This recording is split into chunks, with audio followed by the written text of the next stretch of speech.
সুন্দর। তুমি তোমার কেমন আছো? আশা করি ভালো আছো। নতুন ভিডিও নিয়ে আমি চলে আসলাম। চলো দেখতে থাক ভিডিওটা।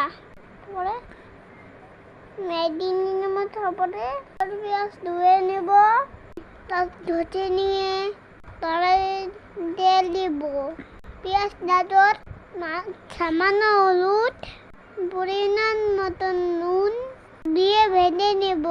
তারপর ম্যাগি দিয়ে ডাল ঢেলে 5 মিনিট ফুটাই নেব।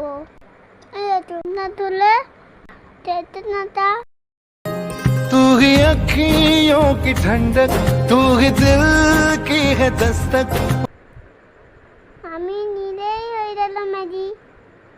বাই। ছোট্ট ছিল, ভালো ছিল। লাইটারে সারপ্রাইজ করো। ম্যাগিটা সুন্দর হয়েছে, দারুণ।